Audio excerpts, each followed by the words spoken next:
Hello friends, welcome back to channel महापुरुषों की बातें। सत्संग जो सबको प्यार भरी राधा स्वामी। आइए सुनते हैं कुछ प्रेरणादायक वचन। ये वचन राधा स्वामी सत्संग व्यास द्वारा प्रकाशित पुस्तक साईं बुल्ले शाह में से लिए गए हैं। इस पुस्तक के पेज नंबर 178 पर उल्लेख है। पलटू साहब कहते हैं कि उस परमात्मा के दरबार में न धर्म पहुँचते हैं, न ही किसी के कर्मकांड। साईं जी संकेत करते हैं कि हर प्रकार की धार्मिक करने का मूल मनोरथ प्रियतम का मिलाप है। जब मेरा प्रियतम से मिलाप हो गया तो मुझे किसी साधन की क्या आवश्यकता है। आप अपने काफी मायने मुर्दा इश्क दीवाना शहनाल प्रीता पाके में इश्क और शरीयत का आपसी संबंध बहुत सुंदर ढंग से विस्तार पूर्वक समझाते हैं। इस काफी में आय वर्णन यार सुती गल लाके वहदत दे विच आके वसल करा नाल सजना दे और सिरदेही नाल मिल गई सिरदेही संकेत करते हैं कि आप प्रियतम से पूर्ण अभेदता की अवस्था में पहुंच चुके थे।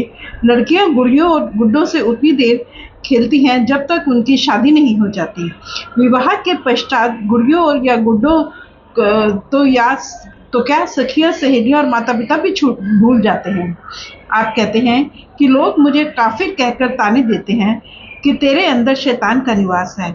मेरी यह दशा है कि मैं अहम रूपी पति और द्वैत रूपी शत्रु दोनों को मारकर पूर्ण अद्वैत में पहुंच गया हूँ। इस अवस्था में ना तो केवल कर्मकांड ही बच्चों के खेल और अज्ञानियों के झगड़े प्रतीत होते हैं, अभी तो मैंने चोली चुनरी और कुर्ता भी जला दिया है।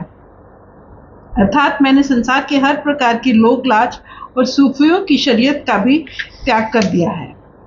कर्मकांड तस्वीर के फ्रेम गत्ते और शीशे की भांति तस्वीर की रक्षा के लिए है, परंतु फ्रेम और शीशा ही तस्वीर नहीं है। डिब्बा आभूषणों की संभाल के लिए होता है, वह आभूषणों का स्थान नहीं ले सकता। कर्मकांड का मोल रूहानियत से है। मार्फत और हकीकत से खाली शरीयत खाली डिब्बे के समान है। मामूली या टूटे हुए टिन के डिब्बे में भी कीमती आभूषणों का मूल्य कम नहीं होता, परंतु सीपियों आदि से भरा मखमल का डिब्बा किस काम का है।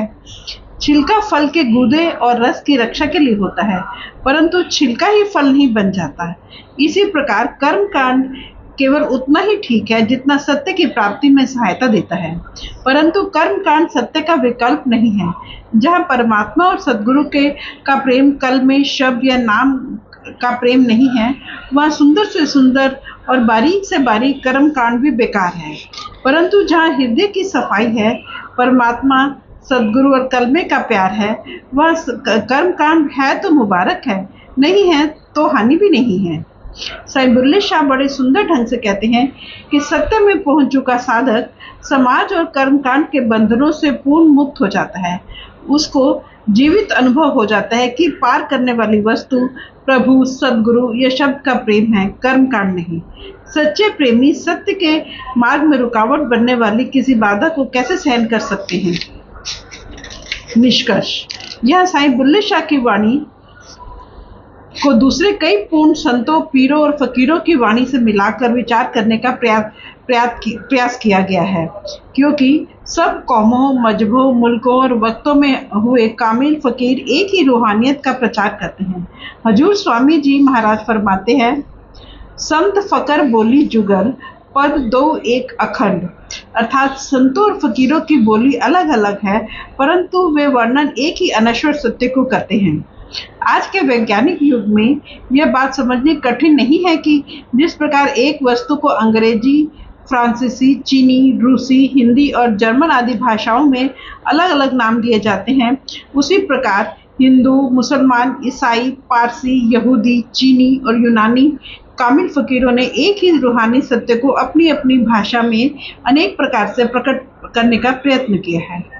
परमात्मा के सृजनात्मक शक्ति और मुक्तिदाता शक्ति को ही संत महात्माओं ने सच्चा कलमा, सच्चा नाम, सच्चा शब्द, सरोज, मैमरा, ताओ आदि अनेक नामों से पुकारा है। भाषा का छिलका उतार कर सत्य की गिरी तक पहुंचने की आवश्यकता है। जिस प्रकार भाखड़ा, नंगल आदि बिजली पैदा करने वाले बड़े बिजली घर, शहरों और व कस्बों में लगे बिजली घर और छोटे से बल्ब में कार्यशील बिजली की शक्ति एक ही है, परंतु उसमें कार्यशील होने का स्तर और रूप भिन्न भिन्न है।